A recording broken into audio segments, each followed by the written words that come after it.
The true master in the new energy, the true new energy teacher, should be wildly abundant, should have a nice car that doesn't break down.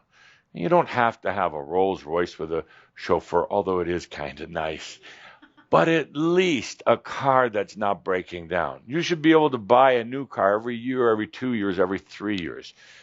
You shouldn't be driving around in a wreck. Think of it this way. Think of this. You have a responsibility because you said that you want to be embodied masters. You're going to be the standard for others. They're going to be looking to you. They're going to be looking at what kind of example you're setting. They're going to be looking to see if you're real. And if you show up with a beat up, rusted out, smoky car that makes a lot of noise, it's going to absolutely turn them off because it's not what they aspire to have. Clothes, food, a nice house. It's going to be tough living as an embodied master in this old energy world. There's a lot of rough vibration out there, and it's going to get rougher. These next few years are going to be really tough. You want a home that you can go to, or a flat, or whatever it is, but I kind of like homes, with nature, with a nice yard that's all yours, where you can garden, where you can dig, where you can do whatever. You're going to need it for your rejuvenation. If you live in a noisy apartment with noisy neighbors and you can't find a parking spot and the building people don't take care of the maintenance issues, this depletes you. This tires you out. This throws you back into a very old dynamic. So I want you to have a nice home, a very nice home with nice furniture, because when I come to visit, I don't want to sit in some old chair, dirty chair. Old stuff carries a lot of old energy and old vibrations, and no, I just don't like that. So you'll understand if I stand outside the door. It's just time to get some new furniture. You need to have money so that you can instantly call up the airlines and book a first class ticket to somewhere, because you're needed. Your light is needed somewhere in the world, somewhere even just down the street. You need to be able to travel in comfort. It's not excess. It's not anything. Everybody should travel first class, but a lot of people are choosing not to. You should travel in a way that's becoming of a master. So, my dear friends, you want to be abundant. It's truly, I'm going to say, a requirement of the new embodied master. It's only the master that can be in service. Everybody else is but a servant, meaning that the master is in the truest level of service, without agenda, with total compassion, but the truest level. And the master allows all energies to serve them. I've said it before in our groups, but the master allows energy to serve them. This is the definition of grace, allowing energy to serve you. I had servants. I was proud of it. I paid them well. I treated them exceptionally well. They were fortunate simply to be in my presence. And that's not a joke. And I want you to start feeling that. They were fortunate to be in my presence, because I am constantly, as you will constantly be doing, radiating the light of love, of compassion, of balance. So yes, indeed, anyone who you come in contact with is blessed. There's an automatic blessing that's there. Automatic blessing. You don't even have to do anything, just them being in your presence. In my lifetime, my last lifetime at Saint-Germain, I attended mystery schools when I was very young, but there wasn't a lot of what you would call regular education. I learned mathematics, but more on a cosmic level, not on a mundane earth level. I wasn't schooled in finances at all. I never in my lifetime at Saint-Germain had a job.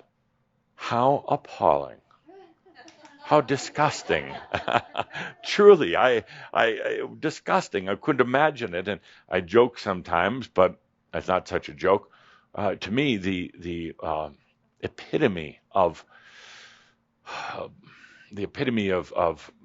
mediocrity is having a business card, a job title, that you're a mid-level manager. You work in a cubicle, you're a mid-level manager. My dear God, I thought that my crystal prison of 100,000 years was difficult, but I do think that a mid-level manager stuck in a cubicle is even worse. I never had a job in my life. Never worked for anyone. And not that there's anything wrong with jobs. Well, yeah, kind of there is. You're going to end up working for yourself.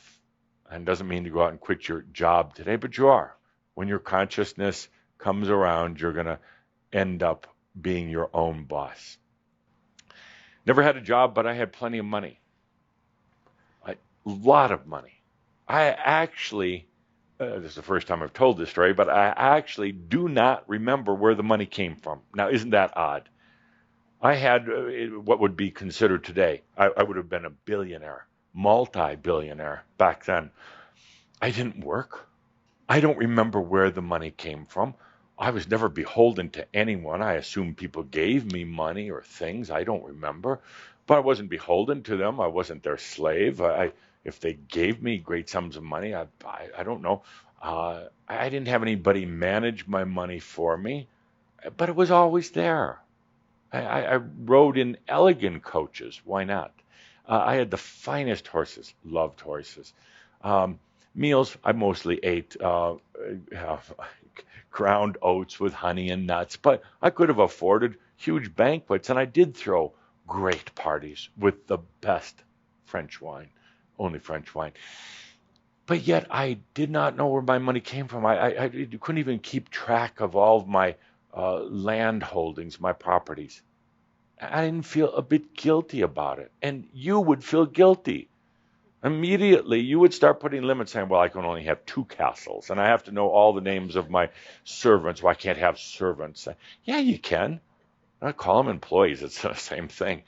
But treat them well, obviously. Treat them well. Pay them really, really well. One day, I was walking through a village. Somebody came running up to me and said, sir, somebody's very, very ill, and they need help. They need assistance. And I thought to myself, well, how strange. I'm new to this town. I'm just walking through, but yet they're coming to me. I realized, never question. Just go into the experience. I was taken to a house, a very nice house indeed. A woman was quite sick. Through some of the work I learned with energy work, very soon she was healed. Very, very soon. I don't take credit for healing her, but I basically checked into her energy and then assured her that with all the powers within me that she was going to be okay. She believed it. And then she got better. So the husband, her husband was so impressed with what I'd done, basically claiming I'd saved her life and now the mother of several children. He gave me a team of fine horses and a coach. Just like that. I didn't ask for it. I didn't really need it, didn't really want it, but now I had it. It's funny how things come to you when you allow, when you stop planning, you stop trying to manipulate energy, and you just allow. Sometimes I would go into a town or a village and somebody would come to consult about astrology. I don't know how they knew that I knew astrology, but they would consult. Other times it was medical issues. Other times it was helping someone who was, you'd say, a lunatic going crazy. And it was fairly common back then. And I knew how to settle the energies down. Or sometimes it was a herbal remedy. Sometimes it's just a kick in the ass to get them out of that crazy state. I suddenly found myself with gifts that people had given me. I really didn't need them, but I always accepted the gift. It's another point here. I always accepted the gift. There's an important energy dynamic in that for you, but also for the one giving the gift. Don't feel bashful. Don't reject the gift. Take the gift. So pretty soon I found myself with 20 estates all around Europe. Teams of horses, fine dogs. That was more than I could possibly imagine. But it was kind of nice, because no matter where I went, there was always one of my estates close at hand. There came a point where I said, that's it. So I had a property in north of Germany. Beautiful woods. So if you haven't been there, some of the most beautiful forests anywhere on the planet.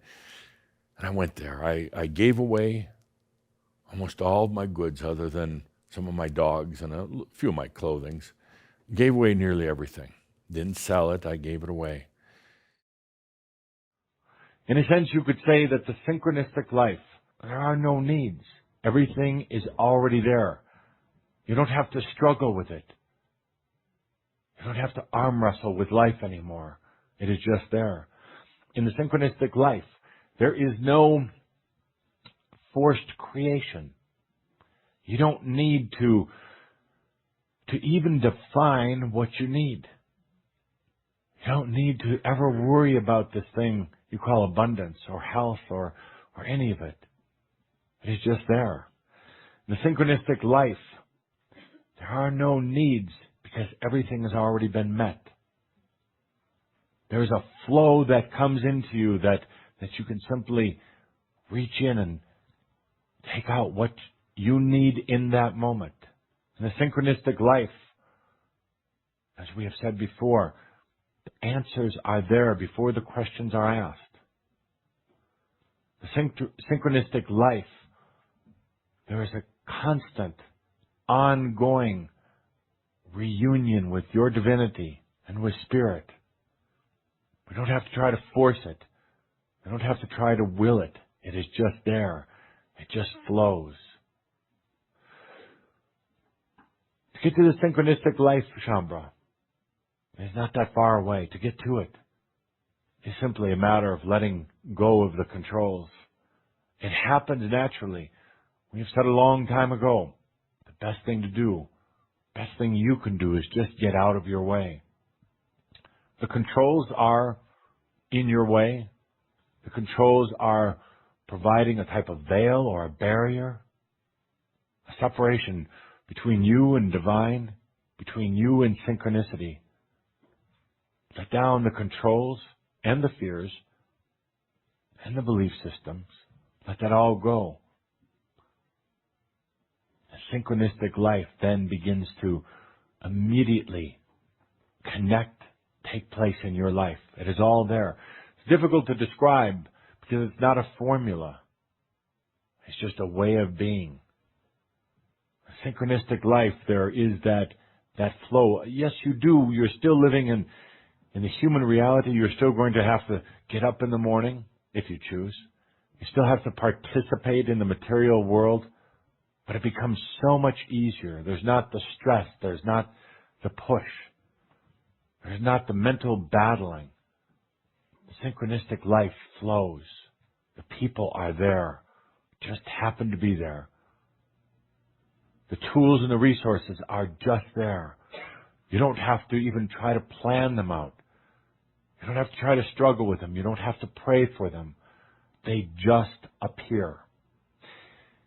You're going to realize as you enter into living the synchronistic life, you're going to realize that every one of those things was already there. You just didn't see it. You're going to slap yourself on the forehead and wonder how you could have overlooked it. You're going to realize that every resource, tool, person, energy, healing, love was already there. You just didn't see it. Synchronistic life, you could say there are no expectations.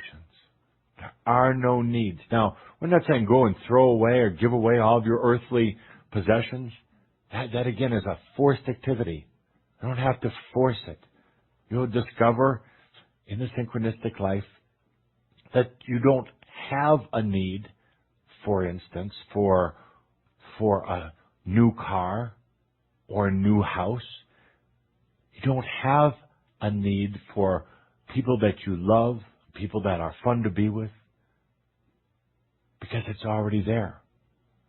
You see, when it's already there, how could there possibly be a need? The right place to live, the right vehicle for you is already going to be there. The need is satisfied before you even know it. That is flow. That is synchronicity. This is not some type of hand-waving magic. This is not some type of psychic activity. It is grace, divine grace that you bring into your life.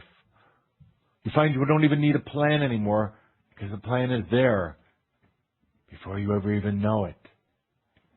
Everything appears before the need is ever established, you see. Synchronistic life changes the whole relationship of need and time and reality. It changes the relationship of linear living so that it is satisfied before the need is ever realized, you see. It is a type of expanded, circular, growing, dynamic living in your life. The needs are taken care of by you, not by spirit, not by us. The needs are taken care of before you even realize you need it. That is synchronistic living. No more searching, not even searching for answers, because the answers are there before you even realized you had a question. No more searching for spirit, because spirit just is there. No more searching for the angels, because they are there. They always were, you know. No more searching for your past life aspects, because you have created such a space. They are already there. The synchronistic living is grand spiritual awareness in the present moment. And again, it doesn't take any force or effort to get there, Shambhala. There's no outline or curriculum or guidelines that you have to follow to get there. It can happen right now. It can happen the moment you consciously relieve old belief systems. The moment you release controls in your life, it can happen. You're the flame. You are creating. You bless your radiance. You bless your energies that are going out with livingness. Then the flip, or the turn, the transmutation, whatever you want to call it, occurs as the flame just radiates, just glows, just rejoices in creation. Then everything comes back to you. That is the synchronistic life.